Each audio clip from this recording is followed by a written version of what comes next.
तो unique factorization theorem चलेगी। चलिए देखते हैं।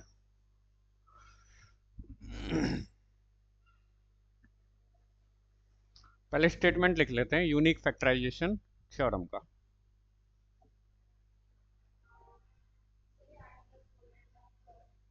वो मैं इसी में बता दूंगा, ठीक है। तो यूनिक फैक्टराइजेशन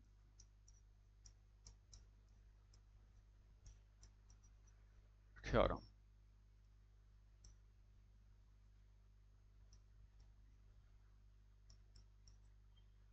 ठीक है।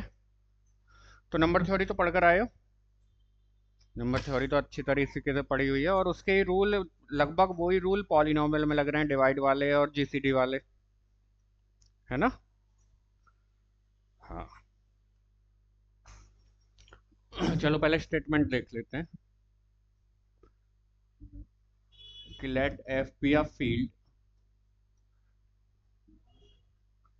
Late f be a field, आप वहां से रिलेट मत कीजिए, and f x be a polynomial, f x be a polynomial, या एफ एक्स पॉलिनोमियल ना लेकर let f be a field, then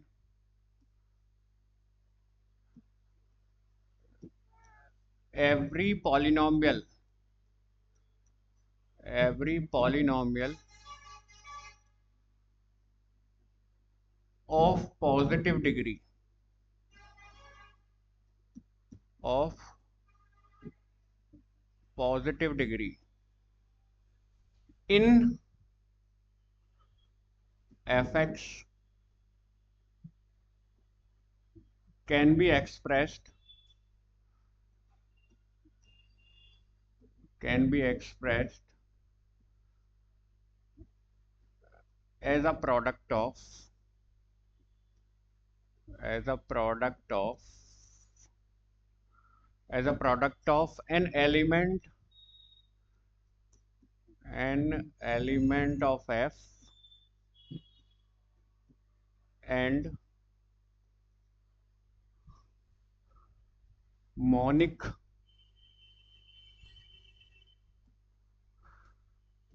irreducible polynomials, irreducible polynomials,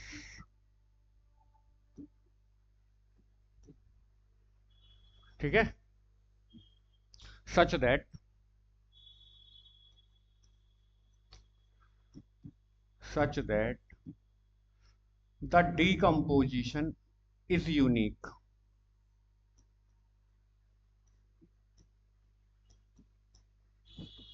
decomposition is unique। देखो एक चीज नजर आ रही है,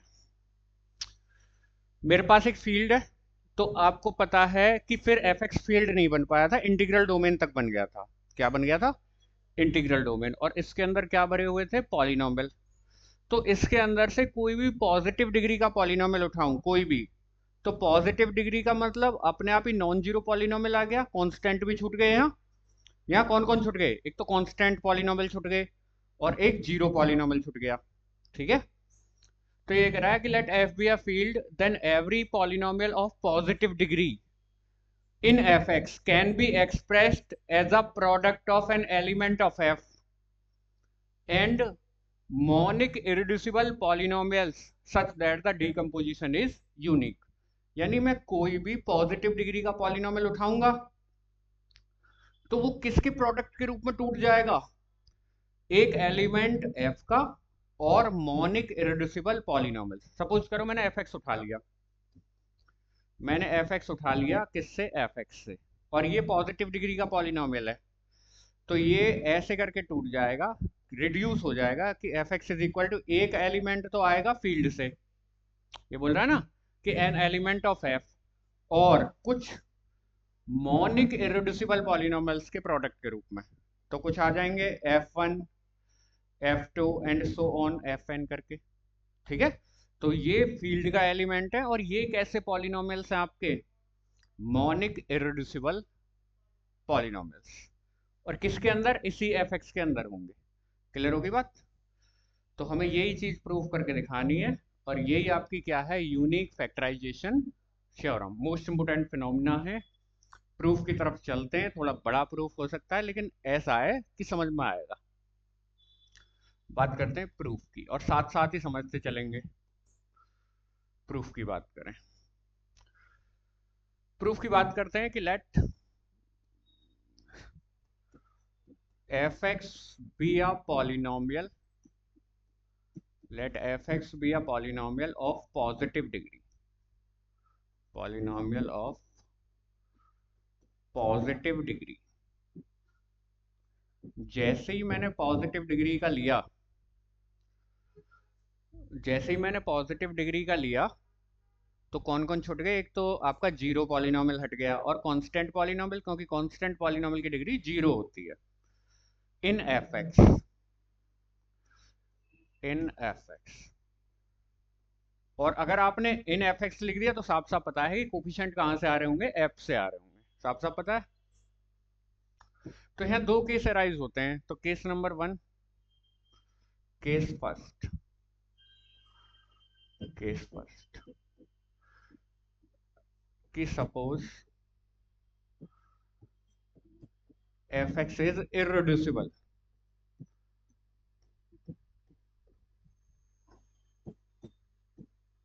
तो पहले हमने एफ एक्स को क्या ले लिया, इररिड्यूसिबल ले लिया। अब अगर आपने एफ एक्स को इररिड्यूसिबल ले लिया तो आपको कुछ भी प्रूफ नहीं करना, ठीक है। अगर आपका एफ एक्स इररिड्यूसिबल है, यानी टूट ही नहीं सकता पॉलिनोमियल के प्रोडक्ट के रूप में, तो नथिंग टू प्रूव, ठीक है। तो लिख देंगे then nothing to prove, nothing to prove, prove करने के लिए कुछ है ही नहीं। अब केस नंबर दो, केस नंबर सेकंड पर आ जाओ, कि suppose F x is reducible,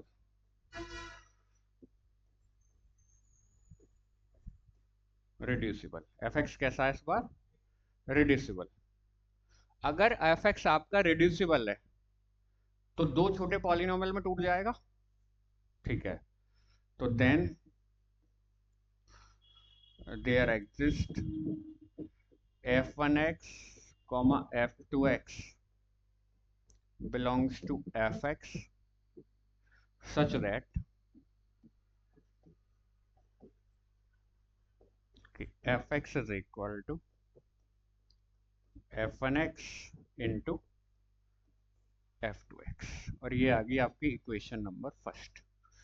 पहले केस में इरेड्यूसिबल था तो मुझे कुछ भी प्रूव करके नहीं दिखाना, ठीक है, क्योंकि इरेड्यूसिबल है। दूसरे केस में मैं एफ एक्स को रिड्यूसिबल लेकर चला, तो रिड्यूसिबल लेकर चला तो ये दो छोटे पॉलिनोमियल के प्रोडक्ट के रूप में टूट जाएगा, ठीक है। अच्छा जी, इसको मान लिया मैंने इक्वेशन नंबर वन। अब ये एफ एक्स आपका दो छोटे पॉलिनोमियल के रूप, प्रोडक्ट के रूप में टूट गया, तो इन दोनों की जो डिग्री होगी वो एफ एक्स से कम होगी, क्योंकि इनमें रिड्यूस हो गया। क्लियर। तो then degree of f x, f one x is less than degree of fx also, degree of f2x is less than degree of fx, degree of fx। बिल्कुल साफ साफ जानते हो कि अगर दो पॉलिनोमियल के प्रोडक्ट के रूप में टूटा है, रिड्यूसिबल है, तो इन दोनों की जो डिग्री होगी वो हमारे एफ एक्स की डिग्री से छोटी होगी, ठीक है। अब एक चीज मानकर चलते हैं कि suppose, suppose the theorem, the theorem is true for all those polynomials, all those polynomials, all those मत लिखो, all polynomials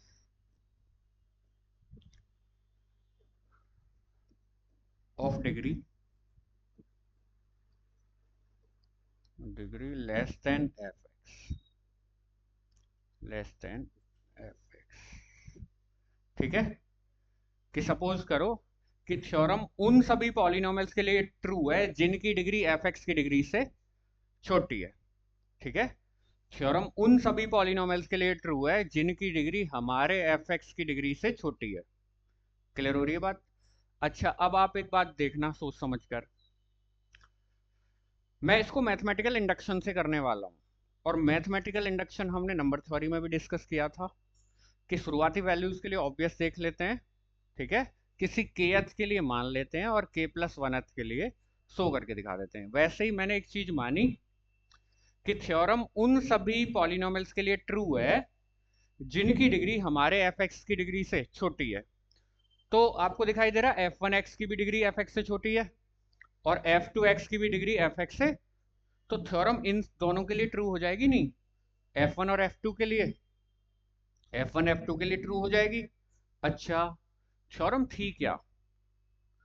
थ्योरम ये थी कि कोई भी पॉजिटिव डिग्री का पॉलिनोमियल ले लूं, ठीक है, वो टूट जाएगा किसके प्रोडक्ट के रूप में? एक एलिमेंट फील्ड का और मोनिक इरेड्यूसिबल एलिमेंट के प्रोडक्ट के रूप में। तो ऐसे ही ये F1 भी टूट जाएगा, एक एलिमेंट फील्ड का और मोनिक इरेड्यूसिबल पॉलिनोमियल का प्रोडक्ट। और ये F2 भी टूट जाएगा, एक एलिमेंट फील्ड का और मोनिक इरेड्यूसिबल पॉलिनोमियल के प्रोडक्ट के रूप में। यानी F1 F2 के लिए थ्योरम क्या हो जाएगी? ट्रू हो जाएगी। क्लियर हो रही है बात यहां तक? बताओ जी जल्दी। तो लिख देंगे, तो दिस इंप्लाइज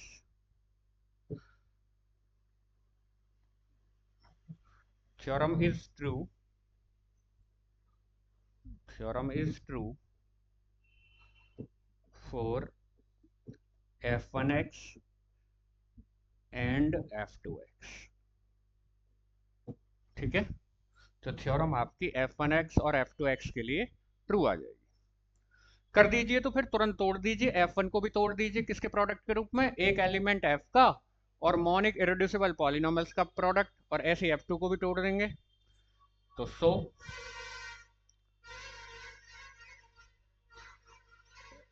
f1x लिख दो कोई भी, एक a ले लिया, और p1x, p2x and up to pnx, and also f2x is equal to b q1x, q2x and up to qmx। संख्या बदल दो ना, जरूरी थोड़ी उतनी ही रहे, कम ज्यादा हो सकती है। कोई प्रॉब्लम है यहाँ तक? तो थ्योरम f1 f2 के लिए ट्रू हो गई। तो f1 भी टूट जाएगा, एक एलिमेंट फील्ड का और मोनिक इरेड्यूसिबल पॉलिनोमियल का प्रोडक्ट। ये सारे के सारे क्या हैं? Monic irreducible polynomial. आप जानते हो मोनिक पॉलिनोमियल वो होते हैं जिनमें हाईएस्ट डिग्री का कोफिशिएंट 1 होता है। हाँ जी, आगे चले तो बता दो कि कौन क्या चीज है, कि वेयर ए कॉमा बी तो फील्ड का एलिमेंट हो गए साफ साफ, and p i x comma q i's x are monic irreducible polynomials, monic irreducible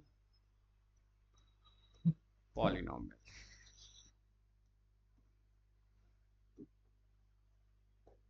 कोई प्रॉब्लम तो नहीं? अब ये f1x और f2x की वैल्यू उठाकर आप फर्स्ट इक्वेशन में रख दो। ये रही फर्स्ट इक्वेशन में, लेफ्ट में fx है, राइट में f1 f2 आ रहे हैं। वैल्यू रख देता हूं, वैल्यू रख दूं, तो then from first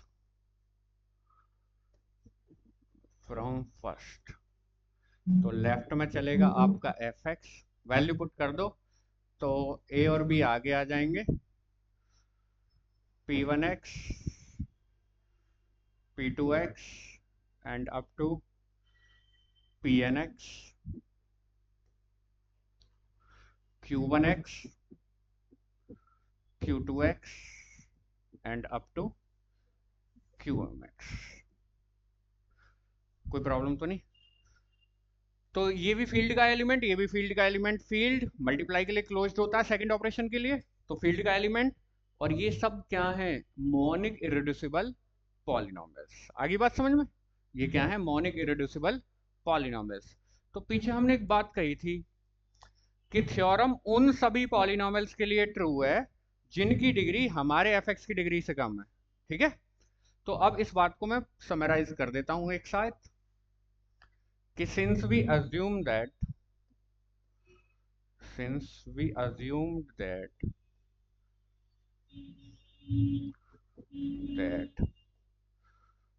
the theorem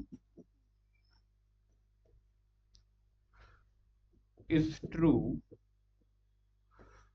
for all polynomials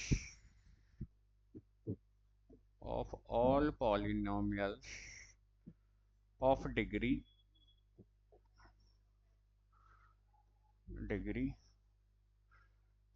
less than fx, then it is also true for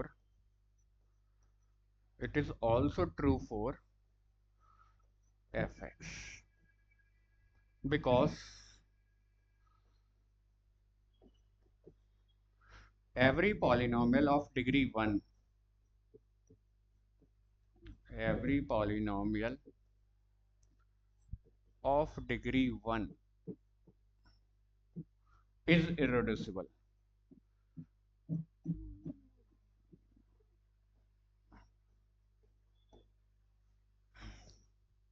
अब एक तरफ से समझना, हमने ये माना था कि थ्योरम उन सभी पॉलिनोमियल के लिए ट्रू है जिनकी डिग्री एफ की डिग्री से कम है, तो फिर ये एफ के लिए भी ट्रू हो जाएगी। या फिर एक तरफ से समझें, हाँ जी, 1 डिग्री का पॉलिनोमियल ऑलवेज कैसा होता है, इररिड्यूसिबल होता है, और छोटे में नहीं टूट सकता, रिड्यूस नहीं हो सकता। 1 डिग्री का पॉलिनोमियल इररिड्यूसिबल हो गया, उसके लिए थ्योरम ट्रू हो गई। थ्योरम उन सभी पॉलिनोमियल के लिए ट्रू है जिनकी डिग्री एफ की डिग्री से छोटी है। तो बाय मैथमेटिकल इंडक्शन आपने यहां भी प्रूव करके दिखा दिया। तो बाय मैथमेटिकल इंडक्शन आपने क्या देखा, आपने 1 डिग्री के पॉलिनोमियल के लिए ट्रू दिखाई दे रही है क्योंकि इररिड्यूसिबल आ रहा है, तो थ्योरम अपने आप हो गई ट्रू। 1 डिग्री का पॉलिनोमियल कैसा होता है, इररिड्यूसिबल, कोई दिक्कत तो नहीं। आपने कहा था थ्योरम उन सभी पॉलिनोमियल के लिए ट्रू है जिनकी डिग्री एफ की डिग्री से छोटी है, और आपने एफ के लिए भी ट्रू दिखा दी, यानी प्रत्येक पॉजिटिव डिग्री के लिए पॉलिनोमियल के लिए ट्रू हो गई बाय मैथमेटिकल इंडक्शन। तो then by mathematical induction, yes, so by mathematical induction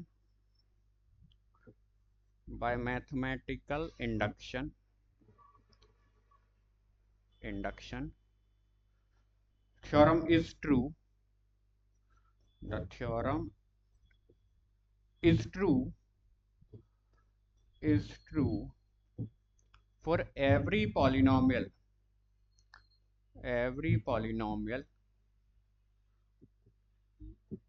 of positive degree in fx।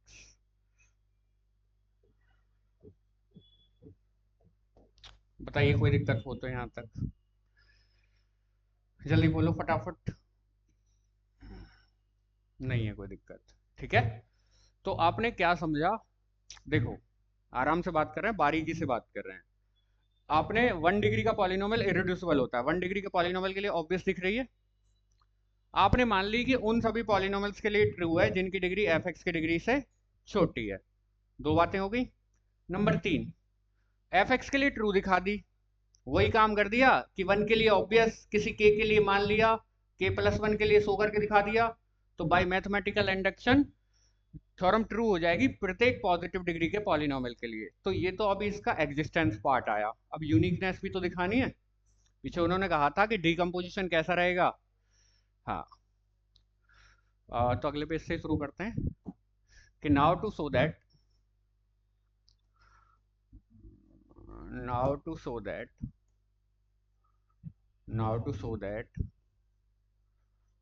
the decomposition is unique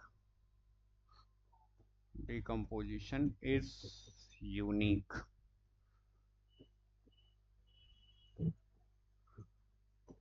ठीक है, सपोज, तो अगर आपको यूनिक दिखाना है डिकम्पोजिशन को या एक्सप्रेशन को, तो आप दो रिप्रेजेंटेशन लेकर चलो और दोनों को एक जैसे दिखा दो। आ रही है समझ में? Suppose there exist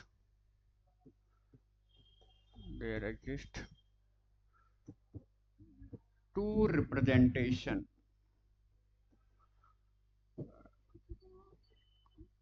for fx such that, तो fx के दो रिप्रेजेंटेशन ले लो। एक तो ले लिया कि fx is equal to a p1x p2x and up to pnx also, and fx is equal to b q1x q2x and up to qmx। इनका वो पुराने वाले p1 p2 उनसे कोई रिलेशन नहीं है, वो f1 f2 के लिए लिखे गए थे, ये आपके fx के लिए लिखे जा रहे हैं। ठीक है, अब बता दो कौन चीज कहां से आ रही है, कि where a comma b belongs to field, क्योंकि आपने बताया था कि fx आपका किसके प्रोडक्ट के रूप में टूटता है, एक एलिमेंट फील्ड का और मोनिक इरेड्यूसिबल पॉलिनोमियल्स के प्रोडक्ट के रूप में। एंड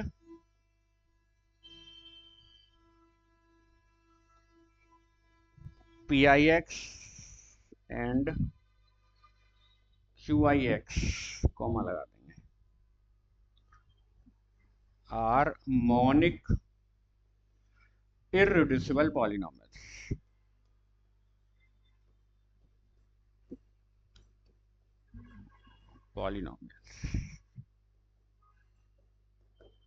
ठीक है जी। अब एक चीज देखो,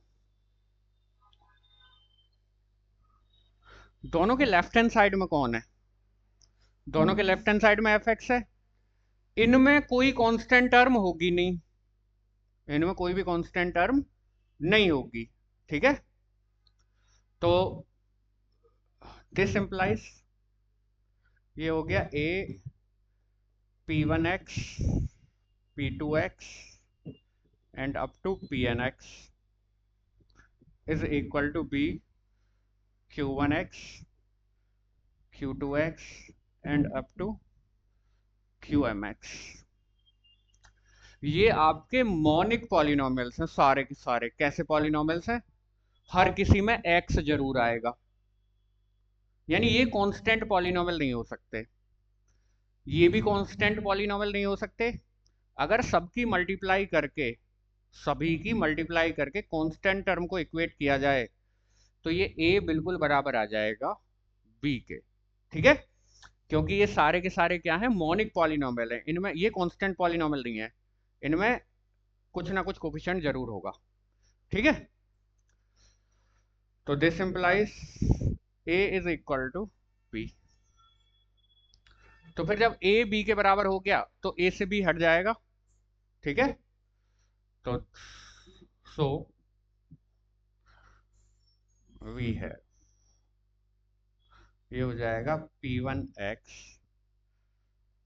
p2x and up to pnx is equal to q1x q2x and up to qmx। अब आप मुझे बताइए कि ये भी इरेड्यूसिबल पॉलिनोमियल है, ये भी इरेड्यूसिबल पॉलिनोमियल है और ये भी इरेड्यूसिबल पॉलिनोमियल है, ये भी इरेड्यूसिबल पॉलिनोमियल है, ये भी इरेड्यूसिबल पॉलिनोमियल है, ये सारे के सारे कैसे पॉलिनोमियल हैं, इरेड्यूसिबल पॉलिनोमियल्स हैं। आपको एक चीज नजर आ रही होगी कि P1 में किसी की मल्टीप्लाई करने पर ये पूरा मिल रहा है, ये पूरा प्रोडक्ट मिल रहा है, P1 में किसी की मल्टीप्लाई करने पर ये पूरा प्रोडक्ट मिल रहा है, इसका मतलब है कि P1 डिवाइड कर रहा होगा इस पूरे को। तो दिस इंप्लाइज, मैं ये लिख सकता हूं कि P1x divides Q1x into Q2x and up to QMX। ये रूल तो मैंने नंबर थ्योरी में भी सिखा रखे हैं। अब ये इरेड्यूसिबल पॉलिनोमियल है यानी प्राइम है। ऐसे देखो क्या है, प्राइम, ये भी प्राइम, ये भी प्राइम, ये भी प्राइम। एक प्राइम प्राइम्स के प्रोडक्ट को डिवाइड कर रहा है, तो इनमें से किसी ना किसी प्राइम के बराबर होगा। समझ गए? ये भी नंबर थ्योरी में हमने आपको बता रखा है, और जो पीछे दो थ्योरम थी उनमें भी यही था कि अगर कोई प्राइम और प्राइम के प्रोडक्ट को डिवाइड कर रहा है, तो इनमें से कोई ना कोई एक प्राइम ऐसा जरूर होगा जो इसके बराबर होगा। ठीक है, तो लिख देंगे कि so there exist at least one member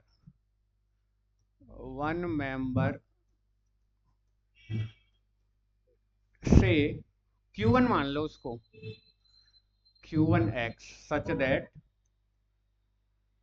that कि P1x बराबर रहेगा किसके, Q1x के। बात वही आ गई ना, क्योंकि ये भी प्राइम है और ये प्राइम कुछ प्राइम के प्रोडक्ट को डिवाइड कर रहा है।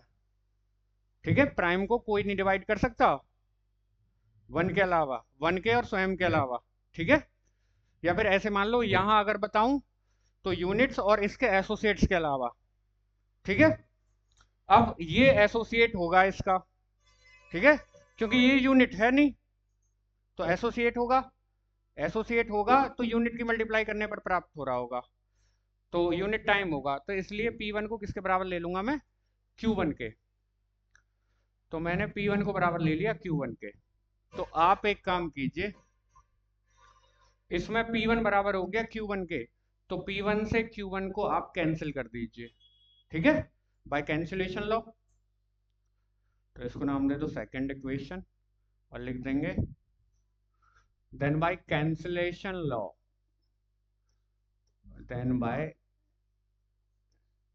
कैंसिलेशन लॉ, क्योंकि सेमी ग्रुप बना लेता है ना ring, then by cancellation law in second आपका P1 से Q1 कट जाएगा, कैंसिल हो जाएगा, तो अब आपका रह जाएगा P2x, P3x and up to Pnx is equal to Q2x, Q3x and up to QMX। यहाँ तक कोई प्रॉब्लम तो नहीं है? बताओ जल्दी से फटाफट, कोई दिक्कत आ रही हो तो यहाँ तक। ठीक है, अब एक बात बताओ, बहुत सोच समझ कर काम चल रहा है, भले ही 5 मिनट ज्यादा लग जाए लेकिन थ्योरम समझ में आनी चाहिए। इस पूरे प्रोडक्ट की डिग्री क्यू एफ एक्स की डिग्री के बराबर थी, एफ एक्स के बराबर था ना, इनकी डिग्री किसके बराबर होगी, एफ एक्स की डिग्री के बराबर। अब इसमें से P1 हट चुका है इधर से और इधर से Q1 हट चुका, तो डिग्री एफ एक्स से छोटी हो जाएगी या नहीं, क्योंकि हट चुके हैं, एक एक फैक्टर हट गया, एक एक फैक्टर हट गया। तो इसको मान लो GX से, GX से, ठीक है, clearly degree of GX is less than degree of FX, बिल्कुल होगी। अरे पूरा FX रहता था Q1 सहित, Q1 को हटा दिया तब इसको GX माना है, तो GX की डिग्री हमारे FX की डिग्री से क्या हो जाएगी, छोटी। और आप एक बात बोलकर आए थे भाई साहब कि थ्योरम उन सभी पॉलिनोमियल्स के लिए ट्रू है जिनकी डिग्री हमारे FX की डिग्री से छोटी है।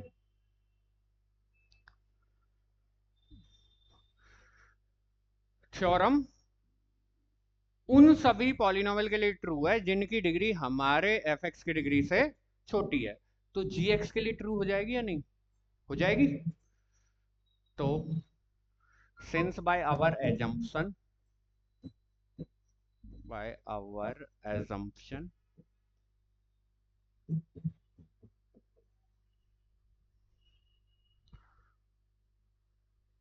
since by our assumption theorem is true for gx, ठीक है,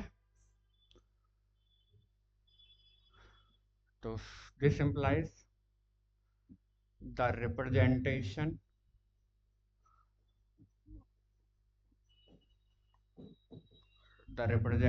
of gx, और इसको नाम दे दो third equation, in third is unique, यानी ये जो gx का रिप्रेजेंटेशन लिखे हुए हैं ना, दोनों दोनों कैसे होंगे, यूनिक होंगे, यानी इसमें कितने m और इसमें कितने n, तो m और n दोनों की संख्या कितनी रहेगी, बराबर रहेगी। और P1 पहले ही बराबर हो चुका है Q1 के, अगर P1 को इधर चिपका दूं, अब एक बात देखना, जरा आपको समझाने के लिए लिख रहा हूं, मैंने P1 को चिपका दिया इधर और Q1 को चिपका दिया इधर, P1 तो बिल्कुल बराबर है Q1 के, और बचा कुचा हिस्सा gx ने बराबर करवा दिया, कहना gx का रिप्रेजेंटेशन यूनिक होगा। तो फिर इसमें सपोज करो इसमें n शामिल हो रहे हैं और इसमें कितने शामिल हो रहे हैं, m, तो n और m की संख्या क्या हो जाएगी, बराबर हो जाएगी, ठीक है, समझ में आ रहा है ना, हाँ, तो n और m की संख्या हो जाएगी बराबर, तो this implies n is equal to m। अब आप पीछे दो रिप्रेजेंटेशन लेकर चले थे, आप fx के, एक ये और एक ये, दोनों में बराबर संख्या है, दोनों में मॉनिक इरेड्यूसिबल पॉलिनोमियल्स हैं, बराबर संख्या में टूट रहे हैं, तो आपका रिप्रेजेंटेशन कैसा हो जाएगा, यूनिक हो जाएगा। और एक चीज और कर सकते हैं आप, अब P2x बराबर आ गया P2, अब यहां भी एक चीज दिखाई देगी, वो हालांकि लिखना मत कि P3x, P2x में किसी की मल्टीप्लाई करने पर ये पूरा आ रहा है, तो P2x डिवाइड कर देगा इस पूरे को, तो इनमें से किसी ना किसी के बराबर होगा, ठीक है, हाँ, तो इसी से लिख सकते हैं also Pi's x is equal to Qi's x। अब दोनों तरफ संख्या भी बराबर हो गई, a और b पहले बराबर थे और दोनों में संख्या भी बराबर है, और P1x बराबर आ रहा है Q1x के, P2x बराबर आ रहा है Q2x के, एंड सो ऑन, ठीक है, for all i, and also इसको कर देंगे and also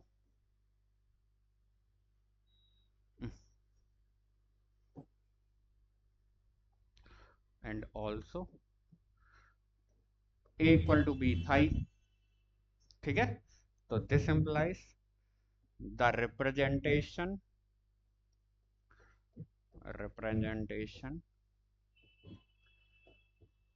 of fx is unique. बताइए कोई भी प्रॉब्लम हो तो थ्योरम में कहीं भी कोई भी चीज डिस्कस करनी हो, समझ में ना आई हो, उठाकर डिस्कस कर लेंगे हम वहां से। तो आपने क्या देखा, यूनिक फैक्टराइजेशन थ्योरम में मोस्ट इंपोर्टेंट थ्योरम है, ठीक है, बीएससी के लिए भी और एमएससी में भी। अगर हमारा कोई पॉजिटिव डिग्री, अगर एफ कोई फील्ड है और एफ एक्स कोई पॉजिटिव डिग्री का पॉलिनोमियल है एफ एक्स के अंदर, तो एफ एक्स किस में एक्सप्रेस हो जाएगा, एक प्रोडक्ट के रूप में एक्सप्रेस हो जाएगा। उस प्रोडक्ट में एक एलिमेंट तो उठाएंगे फील्ड से और बाकी क्या आएंगे, मॉनिक इरेड्यूसिबल पॉलिनोमियल्स उसी फील्ड से, और ये जो आपका एक्सप्रेशन होगा, ये एक्सप्रेशन यूनिक होगा by order. Unique by order की बात करूं तो ये मत कहने लग जाना कि, मतलब यूनिक बाय ऑर्डर का मतलब ये है कि इनको आगे पीछे लिखने से कोई फर्क नहीं पड़ेगा, ये बात हमने नंबर थ्योरी में भी आपको सिखाई थी, ठीक है, हाँ जी, तो क्लियर हो गई, ठीक है।